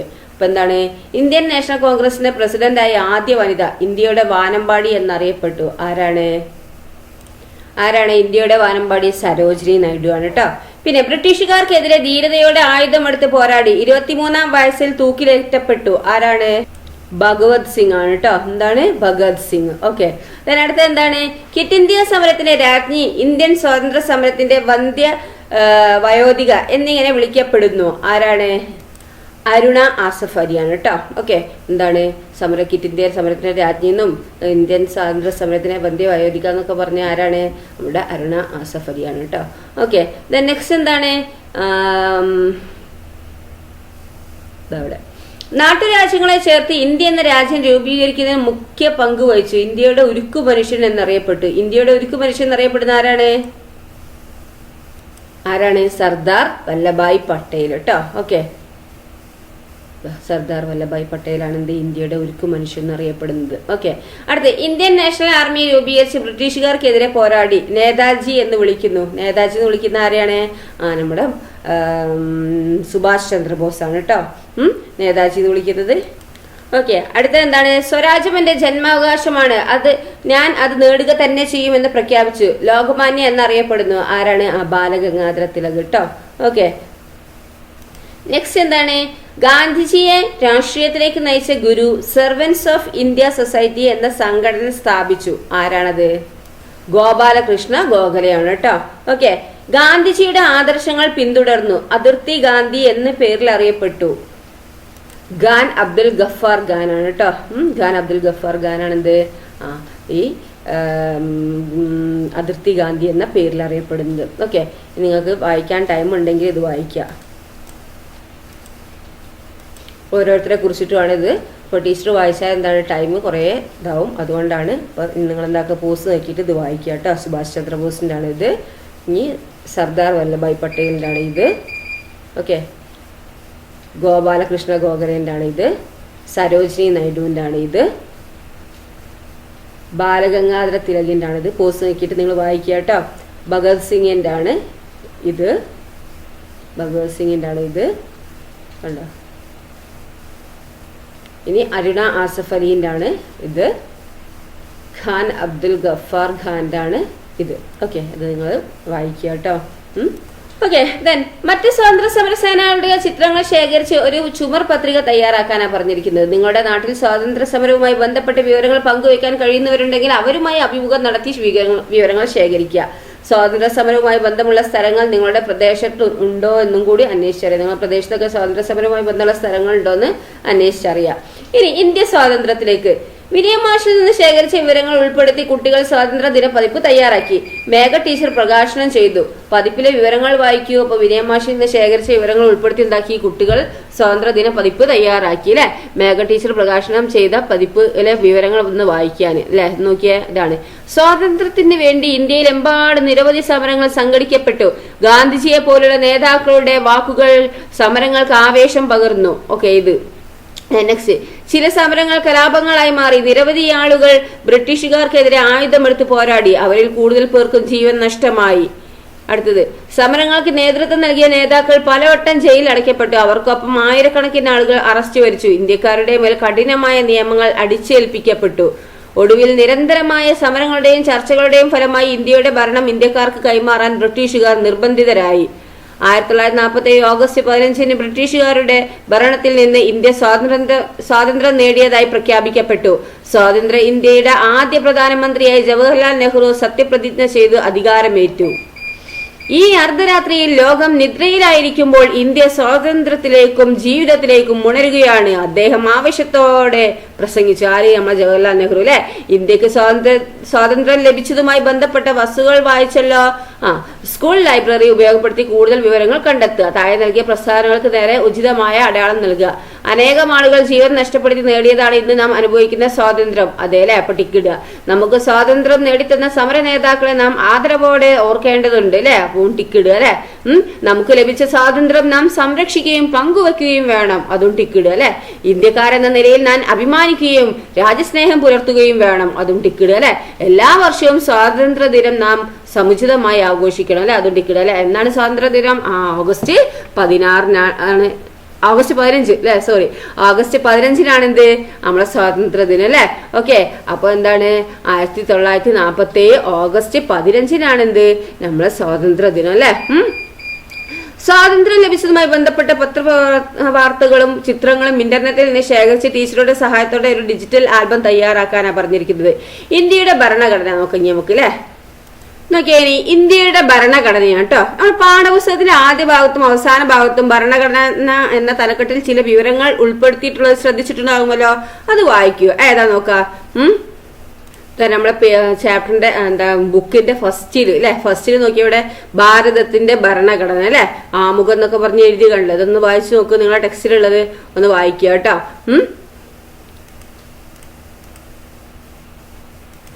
ഈ ഭരണഘടന തയ്യാറാക്കിയതിൽ പ്രധാന പങ്ക് വഹിച്ച ആരാണെന്നറിയോ? ഇന്ത്യയുടെ ആദ്യ നിയമമന്ത്രിയായത് ഡോക്ടർ ഭീംറാവു റാംജി അംബേദ്കറുടെ നേതൃത്വത്തിൽ സ്വാതന്ത്ര്യ ഇന്ത്യക്കായി പുതിയൊരു നിയമസംഹിത തയ്യാറാക്കപ്പെട്ടു അല്ലെ. ഇന്ത്യയുടെ ഭരണഘടന എന്നാണ് ഈ രേഖ അറിയപ്പെടുന്നത്.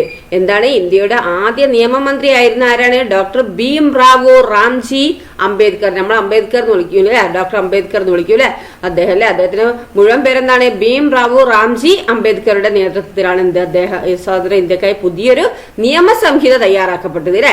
ഇന്ത്യയുടെ ഭരണഘടന എന്നാണ് ഈ രേഖ അറിയപ്പെടുന്നത്. 1950 ജനുവരി 26 ഇന്ത്യയുടെ ഭരണഘടന നിലവിൽ വന്നത്. അപ്പൊ 1950 ജനുവരി 26 ഇന്ത്യയുടെ ഭരണഘടന നിലവിൽ വന്നത് അല്ലെ. ഇതാണ് അദ്ദേഹം അല്ലെ, ഡോക്ടർ അംബേദ്കർ അല്ലെ. പൗരരുടെ അവകാശങ്ങൾ, ചുമതലകൾ. പൗരർ നമ്മൾ ഇന്ത്യയിൽ ജീവിക്കുന്ന എല്ലാ മനുഷ്യരും അല്ലെ, അവരുടെ അവകാശങ്ങളും ചുമതലകളും സർക്കാരുകൾ, തിരഞ്ഞെടുപ്പ് തുടങ്ങിയവയുമായി ബന്ധപ്പെട്ട നിയമങ്ങൾ ഇതിൽ രേഖപ്പെടുത്തിയിട്ടുണ്ട്. താഴെ പറയുന്ന ചോദ്യങ്ങൾക്ക് ക്ലാസ് ലൈബ്രറിയുടെ സഹായത്തോടെ ഉത്തരം കണ്ടെത്തുക. ഇന്ത്യൻ ഭരണഘടന നിലവിൽ വന്ന ദിനം ഏത് പേരിലാണ് നാം അറിയപ്പെടുന്നത്? റിപ്പബ്ലിക് അല്ലെ. ഇന്ത്യൻ ഭരണഘടനയുടെ ശില്പി എന്നറിയപ്പെടുന്നത് ആരാണ്? അപ്പൊ ആരാണ് ഇന്ത്യൻ ഭരണഘടനയുടെ ശില്പി? നമ്മുടെ ഡോക്ടർ ബി അംബേദ്കർ അല്ലെ. അതാണ് എന്താണ്? ഡോക്ടർ ഭീംറാവു റാംജി അംബേദ്കർ അല്ലെ. അദ്ദേഹമാണ് ഇന്ത്യൻ ഭരണഘടനയുടെ ശില്പി അല്ലെ. ഏറ്റവും വലിയ ലിഖിത എഴുതപ്പെട്ട ഭരണഘടനയുള്ള രാജ്യം ഏതാണ്? ഇന്ത്യൻ ഭരണഘടനയാണ് അല്ലെ, ഇന്ത്യയാണ് അല്ലെ. ഇന്നത്തെ ഇന്ത്യ ഇനി നോക്കാം നമുക്ക്. കുട്ടികൾ ലൈബ്രറിയിൽ നിന്ന് ശേഖരിച്ച വിവരങ്ങൾ കൂട്ടുകാരുമായി പങ്കുവച്ചു. മേഘ ടീച്ചറും ചർച്ചയിൽ പങ്കുചേർന്നു കേട്ടോ. ടീച്ചറെ, അനേക നാട്ടുരാജ്യങ്ങൾ ഒരുമിച്ച് ചേർത്തല്ല ഇന്ത്യ എന്ന രാജ്യം രൂപീകരിച്ചതെന്ന് ചോദിച്ചില്ലേ. ജൊഹനാണ് ഇത്തവണ സംശയം ചോദിച്ചില്ലേ. അതെ, ഇങ്ങനെ ഒരുമിച്ച് ചേർത്ത പ്രദേശങ്ങൾ എന്താണ്? ഭരണ സൗകര്യത്തിനായി ഭാഷയുടെ അടിസ്ഥാനത്തിൽ പിന്നീട് വേർതിരിച്ചു അല്ലെ. ഇപ്രകാരം രൂപം കൊണ്ട പ്രദേശങ്ങൾ എന്താണ്? സംസ്ഥാനങ്ങൾ എന്നറിയപ്പെട്ടു. ടീച്ചർ വിശദീകരിച്ചില്ലേ. അപ്പൊ ഇന്ത്യ മൊത്തം ഉണ്ടല്ലോ അല്ലെ. അപ്പൊ ചെറിയ ചെറിയ സ്ഥലങ്ങൾ, പ്രദേശങ്ങൾ ഒരുമിച്ച് ചേർത്തതാണല്ലോ ഈ ഇന്ത്യനെ വേർതിരിച്ചിരിക്കുന്നത് അല്ലെ. അപ്പൊ ഇത്തരം ചെറിയ ചെറിയ പ്രദേശങ്ങൾ എന്താണ്? സംസ്ഥാനങ്ങൾ എന്നറിയപ്പെട്ടു എന്ന് ടീച്ചർ വിശദീകരിച്ചില്ലേ. ഇനി എന്താണ് സംസ്ഥാനം എന്ന് നോക്കാം. ടീച്ചർ കുട്ടികളെ ഇന്ത്യയുടെ ഭൂപടം പരിചയപ്പെടുത്തി. എന്താണ്? ഇന്ത്യയിൽ ഇപ്പോൾ 28 സംസ്ഥാനങ്ങളാണുള്ളത് അല്ലെ. ഓരോ സംസ്ഥാനത്തിന്റെയും ഭരണസിരാ കേന്ദ്രത്തെ എന്താണ്? തലസ്ഥാനം എന്ന് വിളിക്കുന്നു. ഇന്ത്യയിലെ സംസ്ഥാനങ്ങളും അവയുടെ തലസ്ഥാനങ്ങളും എന്താണ് രേഖപ്പെടുത്തിയ ഭൂപടം നോക്കിയതാ ഇന്ത്യ അല്ലെ. ഇന്ത്യയിൽ എന്താണ് ഇവിടെ ഏതൊക്കെയാ നോക്കിയേ? ജമ്മു കാശ്മീർ ഉണ്ട്, അങ്ങനെ 28 സംസ്ഥാനങ്ങളുണ്ട് അല്ലെ. അതിന്റെ ലഡാക്ക് അല്ലേ, പിന്നെന്താ ശ്രീനഗറിൽ, ജമ്മു കാശ്മീർ ശ്രീനഗറാണ്, ഹിമാചൽ പ്രദേശിൽ ഷിംലയാണ് അതിൻ്റെ തലസ്ഥാനം. അങ്ങനെ ഓരോന്നിൻ്റെ എന്താണ് ഇവിടെ കൊടുത്തിട്ടില്ല. ഉത്തർപ്രദേശിൻ്റെ ലക്നൗ, മധ്യപ്രദേശിൻ്റെ ഭോപ്പാലാണ്, പിന്നെ മഹാരാഷ്ട്ര മുംബൈ ആണ്, തെലങ്കാന ഹൈദരാബാദ്, അങ്ങനെ ഓരോന്നിനും കൊടുത്തിട്ടുണ്ട്. അതിൻ്റെ ക്യാപിറ്റൽ, അതിൻ്റെ തലസ്ഥാനം കൊടുത്തിട്ടുണ്ട്. കേരളത്തിൻ്റെ തിരുവനന്തപുരമാണ് തലസ്ഥാനം, തമിഴ്നാടിന് എന്താണ് ചെന്നൈ ആണ്. ഓക്കെ. അപ്പൊ സംസ്ഥാനങ്ങളുടെ പട്ടിക തയ്യാറാക്കാനാണ് പറഞ്ഞിരിക്കുന്നത്. അപ്പൊ കേരളം, തമിഴ്നാട്, കർണാടക, ആന്ധ്രാപ്രദേശ്, ഗോവ, തെലങ്കാന, മഹാരാഷ്ട്ര എന്തൊക്കെയുണ്ട്? ഇതാ നോക്കൂ, കേരളം, തമിഴ്നാട്, കർണാടക, ആന്ധ്രാപ്രദേശ്, തെലങ്കാന, മഹാരാഷ്ട്ര, പിന്നെന്താണ് ഗുജറാത്ത്, മധ്യപ്രദേശ്, ഛത്തീസ്ഗഡ്, ഒഡീഷ, പശ്ചിമ ബംഗാള്, റാഞ്ചി, പിന്നെന്താണ് ബീഹാർ, ഉത്തർപ്രദേശ്, രാജസ്ഥാന്, ഗുജറാത്തൊക്കെ പറഞ്ഞില്ല, മധ്യപ്രദേശ്, പിന്നെ പുറത്തേക്ക് ഉണ്ട് കേട്ടോ പറയാൻ മുകളിലത്തെ കേട്ടെ. ഇനി എന്താണ് ഹരിയാന, ഉത്തരാഖണ്ഡ്, പഞ്ചാബ്, ഹിമാചൽ പ്രദേശ്, ജമ്മു കാശ്മീർ, ലഡാക്ക്, പിന്നെന്താണ് ഇവിടെ ബീഹാർ പറഞ്ഞു അല്ലേ, പശ്ചിമ ബംഗാൾ, പിന്നെന്താണ് ഭൂട്ടാൻ, ഭൂട്ടാൻ അപ്പുറത്താട്ടോ, സിക്കിം, പിന്നെന്താണ് മേഘാലയ, നാഗാലാൻഡ്, മണിപ്പൂര്, അരുണാചൽ പ്രദേശ് അല്ലേ, ഇതൊക്കെയാണ് വരുന്നത്. അപ്പൊ അതിൽ നോക്കി നിങ്ങൾ സംസ്ഥാനങ്ങൾ അവയുടെ തലസ്ഥാനം രേഖപ്പെടുത്തിയിട്ട് എന്താക്കുക, പട്ടിക തയ്യാറാക്കുക കേട്ടോ. അതിന്റെ തലസ്ഥാനം അതിൽ തന്നെ കൊടുത്തിട്ടുണ്ട്, അത് നിങ്ങൾ നിങ്ങളെ ബുക്കിൽ എഴുതുക. ഇനി കേന്ദ്രഭരണ പ്രദേശങ്ങളുണ്ട് അല്ലെ, ഇന്ത്യയുടെ സംസ്ഥാന പദവിയിൽ ഇല്ലാത്ത ചില പ്രദേശങ്ങളുണ്ട് കേട്ടോ. അതായത് ഇന്ത്യയിൽ എന്തായാലും സംസ്ഥാനങ്ങളുണ്ട് അല്ലെ. ഈ കേരളമൊക്കെ സംസ്ഥാനമാണ് അല്ലെ, കേരള, കർണാടക, പിന്നെ തമിഴ്നാട് ഒക്കെ എന്താണ് സംസ്ഥാനമാണ് അല്ലെ. കണ്ടോ, ഇവിടെയൊക്കെ എന്താണ് തമിഴ്നാട്, കർണാടക, ഇതൊക്കെ എന്താണ് കേരളത്തിലെ സംസ്ഥാനങ്ങളാണ് അല്ലെ. ഇനി പരിധിയിൽ വരാത്തുണ്ട് അല്ലെ, ലക്ഷദ്വീപ്, പിന്നെന്താണ് അങ്ങനെ കുറച്ച് എന്താണ് നമ്മളെ ഇതിൽ വരാത്തത്, ആൻഡമാൻ നിക്കോബാർ, അതൊക്കെ എന്താണ് ഈ സംസ്ഥാനത്തിന്റെ പരിധിയിൽ വരാത്തതാണ് അല്ലെ. ഇവ കേന്ദ്ര സർക്കാരിന്റെ നേരിട്ടുള്ള നിയന്ത്രണത്തിലാണ്, കേന്ദ്ര സർക്കാരിന്റെ നേരിട്ട നിയന്ത്രണത്തിലാണ് ഇതിലെ. ഇത്തരം പ്രദേശങ്ങളെ കുറിച്ച് നിങ്ങൾ കേട്ടിട്ടുണ്ടോ? മേഘ ടീച്ചർ കുട്ടികളോട് ചോദിച്ചില്ലേ? ഞാൻ കേട്ടിട്ടുണ്ട്. ഇവയല്ലേ കേന്ദ്രഭരണ പ്രദേശങ്ങൾ എന്നറിയപ്പെടുന്നത്? മിക ചാടി എഴുന്നേറ്റ് പറഞ്ഞു അല്ലെ. അതെ, ഇപ്പോൾ 8 കേന്ദ്രഭരണ പ്രദേശങ്ങളാണ് ഇന്ത്യയിലുള്ളത്. ടീച്ചർ കൂട്ടിച്ചേർത്തില്ലേ. ഇന്ത്യയിലെ കേന്ദ്രഭരണ പ്രദേശങ്ങൾ ഏതൊക്കെയാണെന്ന് നിങ്ങൾ ഭൂപടത്തിൽ നിന്ന് കണ്ടെത്തി എഴുതുക. ഇന്ത്യയുടെ ഭൂപടം നിരീക്ഷിച്ച് താഴെ നൽകിയതിലേക്ക് ഉത്തരം കണ്ടെത്തുക. ഇന്ത്യയുടെ അയൽ രാജ്യങ്ങൾ ഏതൊക്കെയാണ്? പാകിസ്ഥാൻ, അഫ്ഗാനിസ്ഥാൻ, ചൈന, നേപ്പാൾ, ഭൂട്ടാൻ, ബർമ, ബംഗ്ലാദേശ് ഒക്കെ അല്ലെ. അറബിക്കടലിന്റെ തീരത്തുള്ള സംസ്ഥാനങ്ങൾ ഏതൊക്കെയാണ്? അറബിക്കടൽ എന്ന് പറഞ്ഞാൽ ഏതാണ്? അറബിക്കടൽ ഇത് അല്ലെ. തീരത്ത് ഏതൊക്കെയാണ് വരുന്നത്? കേരളം വരുന്നുണ്ട്, കർണാടക വരുന്നുണ്ട്, പിന്നെന്താണ് മഹാരാഷ്ട്ര വരുന്നുണ്ട്, ഗോവ വരുന്നുണ്ട് അല്ലെ, ഗുജറാത്ത്. ഇതൊക്കെയാണ് എന്താണ് ഈ അറബിക്കടലിന്റെ തീരത്തുള്ള സംസ്ഥാനങ്ങളല്ലേ. ബംഗാൾ ഉൾക്കടലിന്റെ തീരത്തുള്ള സംസ്ഥാനങ്ങൾ ഏതൊക്കെയാണ്? ബംഗാൾ ഉൾക്കടലിൽ എന്ന് പറഞ്ഞാൽ ഏതാണ്? ഈ ഭാഗത്ത് അല്ലെ, ബംഗാൾ. അപ്പൊ ഇത് ഏതൊക്കെയാ നോക്കിയേ? പശ്ചിമ ബംഗാൾ ഉണ്ട്, ഒഡീഷ ഉണ്ട്, ആന്ധ്രാപ്രദേശ് ഉണ്ട്, തമിഴ്നാട് ഉണ്ട് അല്ലെ. ഓക്കെ. ഇനിയാ ഇന്ത്യയിലെ ഏറ്റവും ചെറിയ സംസ്ഥാനം ഏതാണ്? ഗോവയാണ് കേട്ടോ. ഏറ്റവും കൂടുതൽ സംസ്ഥാനങ്ങളുമായി അതിർത്തി പങ്കിടുന്ന സംസ്ഥാനം ഏതാണ്? ഏറ്റവും കൂടുതൽ സംസ്ഥാനമായി ഇന്ത്യ പങ്കിടുന്ന സംസ്ഥാനം ഏതാണ് നോക്കിയേ? ഇവിടെ കർണാടകയിൽ കേരളവും തമിഴ്നാടും ആന്ധ്രാപ്രദേശും തെലങ്കാനയും മഹാരാഷ്ട്രയും പങ്കിടുന്നുണ്ട് അല്ലെ. അങ്ങനെ നോക്കിയേ കൂടുതൽ ഏതാണെന്നുള്ളത് നോക്കൂ. ഏതാണ്? അവിടെ ഉത്തർപ്രദേശ് നോക്കിയേ എത്ര? ബീഹാർ, പിന്നെ എന്താണ് റാഞ്ചി, ഛത്തീസ്ഗഡ്, മധ്യപ്രദേശ്, രാജസ്ഥാന്, ഹരിയാന, ഉത്തരാഖണ്ഡ്, ഇതൊക്കെ ആയിട്ട് ബന്ധപ്പെട്ടിട്ടുണ്ട് അല്ലെ.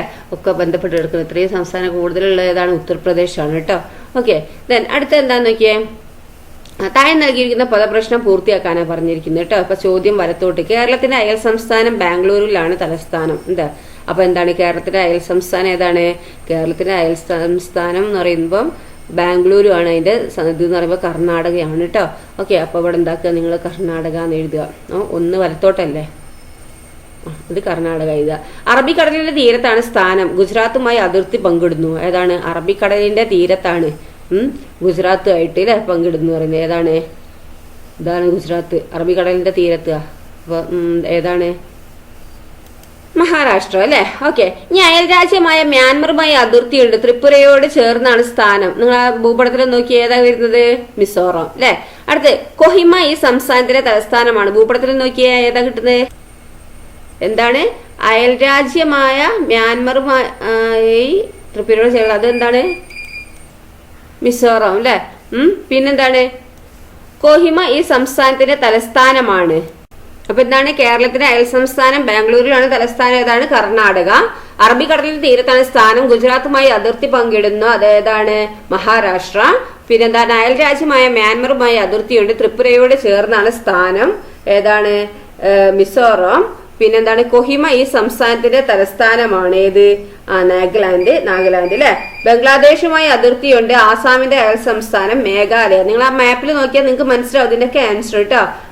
രാജസ്ഥാൻ, പഞ്ചാബ്, ഉത്തർപ്രദേശ് എന്നിവയുമായി അതിർത്തി പങ്കിടുന്നു.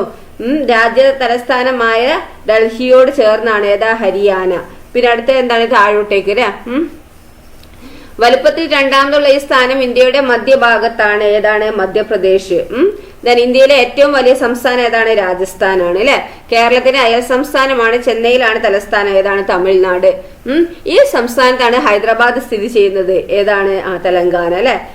പിന്നെ എന്താണ്? നേപ്പാളുമായി അതിർത്തി പങ്കിടുന്നു. പാട്നയിലാണെന്ത്? പാട്നയാണ് തലസ്ഥാനം. ഏതാണ്? ബീഹാർ. ഓക്കെ. അപ്പൊ നിങ്ങൾ എന്താക്കുക? ഇത് മുകളിലും താഴോട്ടേക്കായിട്ട് ഇതില്ലേ, അത് വെച്ച് നിങ്ങൾ എന്താക്കുക? ഇത് കംപ്ലീറ്റ് ആക്കുക കേട്ടോ. ആൻസർ ഒക്കെ ഇപ്പൊ ടീച്ചർ പറഞ്ഞു. അപ്പൊ നിങ്ങൾ എഴുതുക കേട്ടോ. കൂടുതൽ ചോദ്യങ്ങൾ കണ്ടെത്തി ക്ലാസ്സിൽ ഒരു ചോദ്യോത്തര പയറ്റ് സംഘടിപ്പിക്കുക. ഒരു പകർപ്പ് കടലാസ് ഉപയോഗിച്ച് ഇന്ത്യയുടെ ഭൂപടം വരച്ച് സംസ്ഥാനങ്ങൾ അടയാളപ്പെടുത്തുക. അവ കട്ടിയുള്ള കടലാസിൽ ഒട്ടിച്ച ശേഷം സംസ്ഥാനങ്ങൾ വെട്ടിയെടുത്ത് ജിഗ്സോ കളിക്കാനാ. വൈവിധ്യങ്ങളുടെ ഇന്ത്യ അടുത്ത് കേട്ടോ. ഇന്ത്യയിലെ വിവിധ പ്രദേശത്തുള്ളവർ ഒരേ ഭാഷയാണ് സംസാരിക്കുന്നത്? അല്ല അല്ലെ. എല്ലാ ഇന്ത്യക്കാരും ഒരേ വിധത്തിലുള്ള വസ്ത്രമാണ് ധരിക്കുന്നത്? അതും അല്ല അല്ലെ. ഉത്സവങ്ങളും ആഘോഷങ്ങളും ഇന്ത്യയിൽ എല്ലായിടത്തും ഒരുപോലെയാണോ? അല്ല അല്ലെ. നിങ്ങളുടെ അഭിപ്രായം പങ്കുവയ്ക്കുക അല്ലെ. ഒരു രാജ്യം പല ഭാഷ. കേരളീയരുടെ മാതൃഭാഷ മലയാളമാണല്ലോ. നമ്മുടെ അയൽ സംസ്ഥാനമായ തമിഴ്നാട്ടിലെ ഭാഷ ഏതാണ്? തമിഴ്. കർണാടകയിലോ? കന്നഡ അല്ലെ. ഇന്ത്യ എന്റെ രാജ്യമാണ്. ഇന്ത്യ എനത് നാട് അല്ലെ. മലയാളികൾ പറയും ഇന്ത്യ എന്റെ രാജ്യമാണ് അല്ലെ. ഇവിടെ തമിഴ്നാട് എന്താ പറയുന്നത്? ഇന്ത്യ എന്നത് നാട് അല്ലെ. ഭാരതാവു നന്ന ദേശ്, ഇന്ത്യ നാ ദേശമോ അല്ലെ. ഓരോരുത്തരും ഓരോ ഭാഷയാണ് അല്ലെ. മലയാളത്തിലാണ് പറഞ്ഞത്, തമിഴിലാണ് പറഞ്ഞത്, കന്നഡയിലാണ്, തെലുങ്കുല് അല്ലെ. കന്നഡയിൽ എങ്ങനെ പറയാ? ഭാരതാവു നന്ന ദേശ് അല്ലെ. ഇനി എന്താണ്? തെലുങ്കുല് എന്താ പറയാ? ഇന്ത്യ നാ ദേശമോ അല്ലെ. മറ്റേതെല്ലാം ഭാഷയാണ് ഇന്ത്യയിലുള്ളത്? കണ്ടെത്തി പട്ടിക പൂർത്തിയാക്കുക. ആന്ധ്രാപ്രദേശത്ത് തെലുങ്കു അല്ലെ. തെലങ്കാനത്തെ എന്താണ്? മഹാരാഷ്ട്രത്തെ ഏതാണ്? ഒഡീഷയിലെ ഏതാണ്? അപ്പൊ മഹാരാഷ്ട്രയിൽ മറാത്തിയാണ്. പിന്നെന്താണ്? തമിഴ്നാട്ടിൽ തമിഴാണ്. തെലങ്കാനയിൽ തെലുങ്കാണ്. ഉത്തർപ്രദേശിൽ ഹിന്ദിയാണ്. കണ്ടോ? പിന്നെ ആന്ധ്രാപ്രദേശിൽ തെലുങ്ക് അല്ലെ. അരുണാചൽ പ്രദേശിൽ എന്താണ്? അങ്കമി എന്നൊക്കെ പറഞ്ഞാൽ പ്രാദേശിക ഭാഷ ഉണ്ട് അല്ലെ. ആസാമിൽ ആസാമീസ് ആണ്. ബീഹാർ ഹിന്ദി. ഛത്തീസ്ഗഡിൽ ഹിന്ദി. ഗോവയിൽ കൊങ്കണി. ഗുജറാത്തിൽ ഗുജറാത്തി. പിന്നെ ഹരിയാനയിൽ ഹിന്ദി. ഹിമാചൽ പ്രദേശിൽ ഹിന്ദി. ജാർഖണ്ഡിൽ ഹിന്ദിയും സന്താലിയും ഉണ്ട്. കർണാടകയിൽ കന്നഡ. കേരളത്തിൽ മലയാളം. പിന്നെന്താണ്? മധ്യപ്രദേശിൽ ഹിന്ദിയാണ്. നാഗാലാൻഡിൽ അങ്കമി. ഇംഗ്ലീഷിലെ ഒഡീഷയിൽ ഒഡിയ. ഓക്കെ. പഞ്ചാബിൽ പഞ്ചാബി. രാജസ്ഥാനി ഹിന്ദി. സിക്കിമിൽ നേപ്പാളി. പിന്നെന്താണ്? തെലങ്കാന തെലുങ്ക് പറഞ്ഞു. ത്രിപുരയിൽ ബംഗാളിയും കോക്ബൊറോക്ക്. ഉത്തർപ്രദേശിൽ ഹിന്ദി. ഓക്കെ. ഇനി നോക്കൂ, ഇന്ത്യൻ കറൻസിയിൽ എത്ര ഭാഷകളിലാണ് മൂല്യം രേഖപ്പെടുത്തിയിരിക്കുന്നതെന്ന് ശ്രദ്ധിച്ചിട്ടുണ്ട്? ഏതൊക്കെയാണ് അവ അന്വേഷിച്ച് കണ്ടെത്തിയതിന്റെ പരിസര പഠന പുസ്തകത്തിൽ എഴുതാനാണ് പറഞ്ഞിരിക്കുന്നത് കേട്ടോ. അപ്പൊ എത്രണ്ണാണ് നിങ്ങൾ നോട്ടിൽ നോക്കി നോക്കിയേ? ഇപ്പൊ 17 എണ്ണം ഉണ്ട് അല്ലെ. 17 ഏതൊക്കെയാണ്? എന്താണ്? ഇന്ത്യയിലെ രൂപയുടെ നോട്ടുകളിൽ മൂല്യം 17 ഭാഷകളിലാണ് രേഖപ്പെടുത്തിയിരിക്കുന്നത്. ഹിന്ദി, ഇംഗ്ലീഷ്, ആസാമീസ്, ബംഗാളി, ഗുജറാത്തി, കന്നഡ, കാശ്മീരി, മലയാളം, മറാത്തി, നേപ്പാളി, പിന്നെന്താണ്? ഒറിയ, പഞ്ചാബി, സംസ്കൃതം, തമിഴ്, തെലുങ്ക്, ഉറുദു അല്ലെ. ഈ ഭാഷകളിലാണ് എന്ത്? 17 ഭാഷകളിലായിട്ടാണ് എന്ത്? ഈ നമ്മളെ കറൻസി ഇന്ത്യ പൈസയിൽ എന്താണ് മൂല്യം രേഖപ്പെടുത്തിയിരിക്കുന്നത് അല്ലെ. ഇനി ഒരു ദേശം പല വേഷം. ചിത്രം നിരീക്ഷിക്കൂ. നോക്ക്, എല്ലാവർക്കും ഒരു വേഷമാണോ? അല്ല, പല വേഷങ്ങളാണല്ലേ. ഇന്ത്യയിലെ ജനങ്ങൾ വസ്ത്രധാരണത്തിൽ എത്രമാത്രം വ്യത്യസ്തരാണെന്ന് കണ്ടല്ലോ. ഇന്ത്യയിലെ വിവിധ പ്രദേശങ്ങളിലെ വസ്ത്രമാതൃകകളുടെ ഒരു ഡിജിറ്റൽ പ്രദർശനം ക്ലാസ്സിൽ സംഘടിപ്പിക്കുക. ഇനി നമ്മുടെ രാജ്യത്തെ ചില ആഘോഷങ്ങൾ പരിചയപ്പെടൂ. ഈ ചിത്രത്തിൽ ഏതെല്ലാം ആഘോഷങ്ങളാണ് നിങ്ങൾക്ക് പരിചയമുള്ളത്? ഓണത്തിന്റെ നമുക്കറിയാം അല്ലെ. പെരുന്നാളിന്റെ അറിയാം. ക്രിസ്മസിന്റെ അറിയാം അല്ലെ. അങ്ങനെ ഇത് നമുക്കറിയാം അല്ലെ. അപ്പം ഇന്ത്യയിലെ പ്രധാന ആഘോഷങ്ങൾ ഏതൊക്കെയാണ്? ദീപാവലിയിൽ അത് ദീപാവലിൻ്റെ ആണ് അല്ലേ. അപ്പോൾ ദീപാവലി, ഈദുൽ ഫിത്തർ, ക്രിസ്മസ്, ഓണം ഇന്ത്യയിലെ പ്രധാന ആഘോഷങ്ങളല്ലേ. അപ്പോൾ ദീപാവലി, ഈദുൽ ഫിത്തർ, ക്രിസ്മസ്, പിന്നെ ഹോളി അല്ലെ, അതൊക്കെയാണ് ഇന്ത്യയിലെ അല്ലെ. ഓണം കേരളത്തിലാണ് കേട്ടോ. ഓണവും വിഷു ഒക്കെ എന്താണ് കേരളത്തിലാണ്, ഇത് ഇന്ത്യത്താണ് ഇത് കേട്ടോ. ഓക്കെ, കൂടുതൽ ആഘോഷങ്ങളുടെ ചിത്രങ്ങൾ ഉൾപ്പെടുത്തിയത് ഡിജിറ്റൽ ആൽബം നിർമ്മിക്കാനാണ്. ഇനി കലകൾ പലവിധം ഉണ്ട് അല്ലെ. നോക്കിയ കുച്ചിപ്പുടി, കഥക്, മോഹിനിയാട്ടം, മണിപ്പൂരി, ഭരതനാട്യം അല്ലെ. അപ്പൊ ഇന്ത്യയിലെ എല്ലായിടത്തും ഒരേ കലാരൂപങ്ങളാണ് പ്രചാരത്തിലുള്ളത്. ചിത്രം നിരീക്ഷിക്കൂ. ഇന്ത്യയിലെ എല്ലായിടത്തും ഒരേ കലാരൂപമാണോ? അല്ല അല്ലെ. നോക്കൂ, ഇതിൽ ഏതെല്ലാം നൃത്തരൂപങ്ങൾ നിങ്ങൾക്ക് പരിചയമുണ്ട്, മറ്റുള്ള ഏതെല്ലാം സംസ്ഥാനങ്ങളെ പ്രചാരത്തിലുള്ളവയാണെന്ന് കണ്ടെത്തി പട്ടിക പൂർത്തിയാക്കുക. മോഹിനിയാട്ടം ഏതാണ്? മോഹിനിയാട്ടം നമ്മളെ കേരളത്തിലുള്ളതാണ് അല്ലെ. ഇപ്പൊ ഭരതനാട്യം, കുച്ചിപ്പുടിയും, കഥകും, മണിപ്പൂരിയും ഒക്കെ എവിടെ ഉള്ളതാണ്? അപ്പൊ മോഹിനിയാട്ടം എവിടെ? കേരളത്തിൽ അല്ലെ. പിന്നെ ഭരതനാട്യം തമിഴ്നാട്ടില്, കുച്ചിപ്പുടിയോ ആന്ധ്രാപ്രദേശ് അല്ലെ. പിന്നെന്താണ്? കഥകോ ഉത്തർപ്രദേശ്. ഓക്കെ, ദെൻ മണിപ്പൂരിയോ മണിപ്പൂരി അല്ലെ. മണിപ്പൂരിൽ അല്ലെ. അപ്പൊ ഭാഷയിലും വേഷത്തിലും ഉത്സവാഘോഷങ്ങളിലും കലാരൂപങ്ങളിലും ഇന്ത്യൻ ജനത എത്രമാത്രം വൈവിധ്യം പുലർത്തുന്നെന്ന് മനസ്സിലാക്കിയല്ലോ. ഇത്തരത്തിൽ വൈവിധ്യങ്ങൾ നിലനിൽക്കുമ്പോഴും ഇന്ത്യക്കാരെന്ന നിലയിൽ നമ്മെ ഒരുമിപ്പിക്കുന്ന ചില അടയാളങ്ങൾ പരിചയപ്പെടാം നമുക്ക് അല്ലെ. അപ്പൊ ഇന്ത്യയിൽ പല വേഷങ്ങളാണ്, പല ഭാഷകളാണ്, അങ്ങനെ പലതുമാണ് അല്ലെ. എല്ലാം പല വൈവിധ്യമാർന്നാണ് അല്ലെ. എന്നാലും ഒരുമയുടെ അടയാളങ്ങൾ ഉണ്ട്. അത് ഏതൊക്കെയാണ്? ഇന്ത്യയുടെ ദേശീയ പതാകയെ കുറിച്ച് നിങ്ങൾ പഠിച്ചിട്ടുണ്ടല്ലോ. മറ്റെന്തൊക്കെയാണ് നമ്മുടെ ദേശീയ അടയാളങ്ങൾ? ദേശീയ പതാക ഒന്ന് അല്ലെ. ഒന്ന് ദേശീയ ഗാനം, ദേശീയ ഗീതം, ദേശീയ മുദ്ര, പിന്നെ എന്തൊക്കെയാ പറയാ, ഇതൊക്കെ എന്താണ്? നമ്മുടെ ദേശീയ അടയാളങ്ങളാണ് അല്ലെ. ഓക്കെ, ഇനി ദേശീയ ഗാനം എന്താ നോക്കിയേ. സ്കൂളിൽ നാം ദേശീയ ഗാനം ആലപിക്കാറുണ്ടല്ലോ അല്ലെ. ജനഗണമന അല്ലെ. രവീന്ദ്രനാഥ് ടാഗോർ രചിച്ച ജനഗണമനയാണ് നമ്മുടെ ദേശീയ ഗാനം അല്ലെ. താഴെ കൊടുത്തിരിക്കുന്ന ചോദ്യങ്ങൾക്ക് ക്ലാസ് ലൈബ്രറിയുടെ സഹായത്തോടെ ഉത്തരം കണ്ടെത്തൂ. ഇദ്ദേഹമാണ് എന്ത്? രവീന്ദ്രനാഥ ടാഗോർ അല്ലെ. ഇദ്ദേഹമാണ് എന്ത്? ജനഗണമന രചിച്ചത് അല്ലെ. അദ്ദേഹമാണ് എഴുതിയത് അല്ലെ. നമ്മളെ ദേശീയ ഗാനം എഴുതിയത് ആരാന്ന് ചോദിച്ചാൽ രവീന്ദ്രനാഥ് ടാഗോർ അല്ലെ. താഴെ കൊടുത്തിരിക്കുന്ന ചോദ്യങ്ങൾക്ക് ക്ലാസ് ലൈബ്രറിയുടെ സഹായത്തോടെ ഉത്തരം കണ്ടത്. ഏത് ഭാഷയിലാണ് ദേശീയഗാനം എഴുതപ്പെട്ടത്? ഏത് ഭാഷയിലാണ്? ദേശീയഗാനം ആലപിക്കുമ്പോൾ എങ്ങനെയാണ് നിൽക്കേണ്ടത്? ദേശീയഗാനം ആലപിക്കുന്നതിന് നിർദ്ദേശിക്കപ്പെട്ടുള്ള സമയം എത്രയാണ്? അപ്പൊ നോക്കിയേ, ഏത് ഭാഷയിലാണ് ദേശീയഗാനം എഴുതപ്പെട്ടത്? ബംഗാളിയിലാണ് കേട്ടോ. ബംഗാളി ഭാഷയിലാണ് ഇത് ദേശീയഗാനം എഴുതപ്പെട്ടത്. ദേശീയഗാനം ആലപിക്കുമ്പോൾ എങ്ങനെയാണ് നിൽക്കേണ്ടത്? നിവർന്ന് മാന്യതയോടുകൂടി സ്ട്രെയിറ്റ് ആയി നിൽക്കണം അല്ലെ. ദേശീയഗാനം ആലപിക്കുന്നതിന് നിർദ്ദേശിക്കപ്പെട്ടുള്ള സമയം എത്രയാണ്? 52 സെക്കൻഡ് ആണ് കേട്ടോ. ദേശീയഗാനം ആലപിക്കുന്നതിന് നിർദ്ദേശിക്കപ്പെട്ടുള്ള സമയം. ഇനി ദേശീയ മുദ്ര. നമ്മുടെ ദേശീയ മുദ്രയുടെ ചിത്രം നിരീക്ഷിക്കൂ. കണ്ടോ, ഇതാണ് നമ്മുടെ ദേശീയ മുദ്ര അല്ലെ. എവിടെല്ലാമാണ് നിങ്ങൾ ഈ മുദ്ര കണ്ടിട്ടുള്ളത്?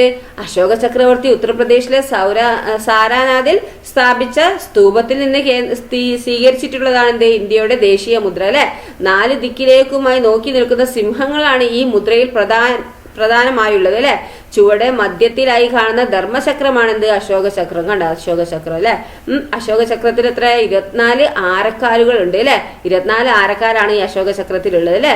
അപ്പം ഇത് നമ്മളെ അശോക ചക്രവർത്തി സ്ഥാപിച്ചതാണ് അല്ലെ. ഉത്തർപ്രദേശിലെ സാരാനാഥിൽ സ്ഥാപിച്ച സ്തൂപത്തിൽ നിന്ന് സ്വീകരിച്ചതാണ് ഇന്ത്യയുടെ ദേശീയ മുദ്ര അല്ലെ.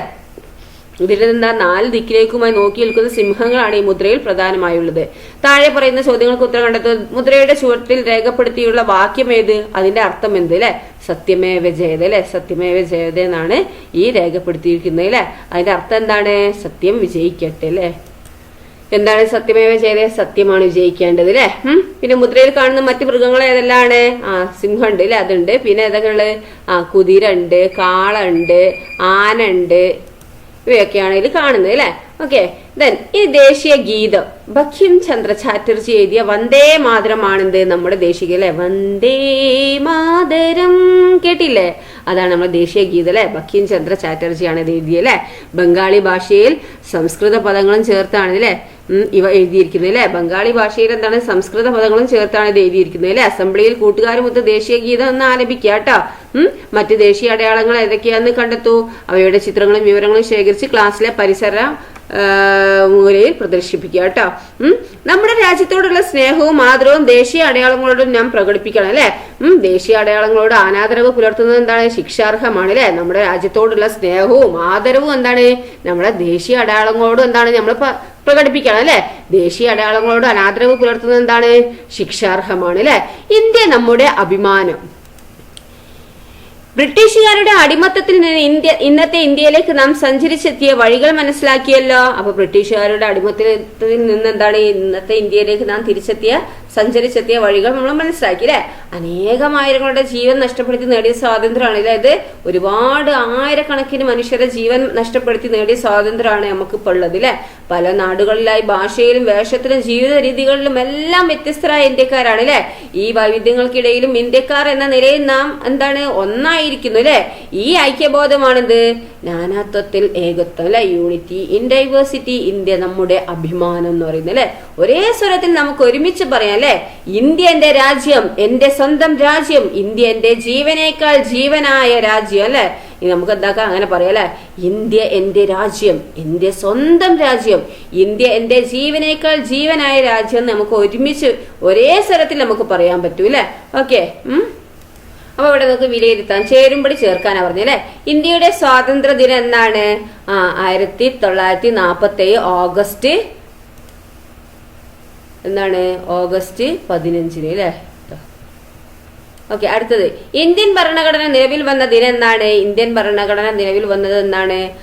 1950 ജനുവരി 26 അല്ലെ. ഓക്കെ. അടുത്ത ക്വിറ്റ് ഇന്ത്യ ദിനം എന്നാണ്? ക്വിറ്റ് ഇന്ത്യ ദിനം 1942 ഓഗസ്റ്റ് 8 അല്ലെ. ഗാന്ധിജിയുടെ ചരമദിനം എന്നാണ്? ചരമദിനം 1948 ജനുവരി 30 അല്ലെ. ഇന്ത്യയുടെ ഭരണഘടനാ ദിനം എന്നാണ്? 1949 നവംബർ 26. ഓക്കെ. ഓക്കെ. നെക്സ്റ്റ് ശരിയോ തെറ്റോ എന്ന് അടയാളപ്പെടുത്തുക അല്ലെ. ഗോവ കേരളവുമായി അതിർത്തി പങ്കിടുന്നു. ശരിയാണ് തെറ്റാണ്? തെറ്റാണ് അല്ലെ. അപ്പൊ അവിടെ എന്താക്കാം, നമുക്ക് തെറ്റ് കൊടുക്കാം കേട്ടോ. ഇവിടെ തെറ്റാണ്. ഓക്കെ. അറബിക്കടലിലും ബംഗാൾ ഉൾക്കടലിലും ഇന്ത്യയിൽ തീരമുണ്ട്. ശരിയാണ് അല്ലെ. ഇന്ത്യയിൽ കൂടുതൽ ആളുകൾ സംസാരിക്കുന്ന ഭാഷ ഹിന്ദിയാണ്. അതും ശരിയാണ് അല്ലെ. ഇന്ത്യക്ക് 5 അയൽ രാജ്യങ്ങളാണുള്ളത് അല്ലെ. അത് തെറ്റാണ് അല്ലെ. ഇന്ത്യക്ക് 5 എണ്ണല്ല അല്ലെ. ഏതൊക്കെയാണ്? പാകിസ്ഥാൻ, അഫ്ഗാനിസ്ഥാൻ, ചൈന, നേപ്പാൾ, ഭൂട്ടാൻ, ബർമ, ബംഗ്ലാദേശ് അല്ലെ. കുറെ എണ്ണം ഉണ്ട് അല്ലെ. 5 എണ്ണല്ലേ ഉള്ളത്. അതിലും കൂടുതലുണ്ട് അല്ലെ. അപ്പോൾ ഇത്രയുള്ള ചാപ്റ്റർ. അപ്പോൾ നിങ്ങൾ നന്നായി പഠിക്കുക, നന്നായി മനസ്സിലാക്കി പഠിക്കുക. നമ്മൾക്ക് എന്താണ്, ഇന്ത്യ ഒരു എന്താണ് സ്വാതന്ത്ര്യത്തിലേക്ക് വന്നൊരു രാജ്യമാണ് അല്ലേ. അപ്പോൾ ആ ഇന്ത്യനെ നമ്മൾ മുറുകെ പിടിക്കേണ്ടത്, നമ്മളെ സ്വാതന്ത്ര്യം മുറുകെ പിടിക്കേണ്ടതൊക്കെ നമ്മൾ അത്യാവശ്യമാണ് അല്ലേ. അപ്പോൾ നമ്മളെന്താണ് എല്ലാവരും ഒരുമിച്ച് തന്നെ നിൽക്കണം. ഓക്കെ, ഒരുമിച്ച് തന്നെ നമുക്ക് എന്താക്കണം, ഇന്ത്യ നമുക്ക് കൊണ്ടുപോകണം. ഓക്കെ, അപ്പം അടുത്ത ചാപ്റ്റർ അടുത്ത വീഡിയോയിൽ ടീച്ചർ അപ്ലോഡ് ചെയ്യുന്നതായിരിക്കും കേട്ടോ. Okay, thank you.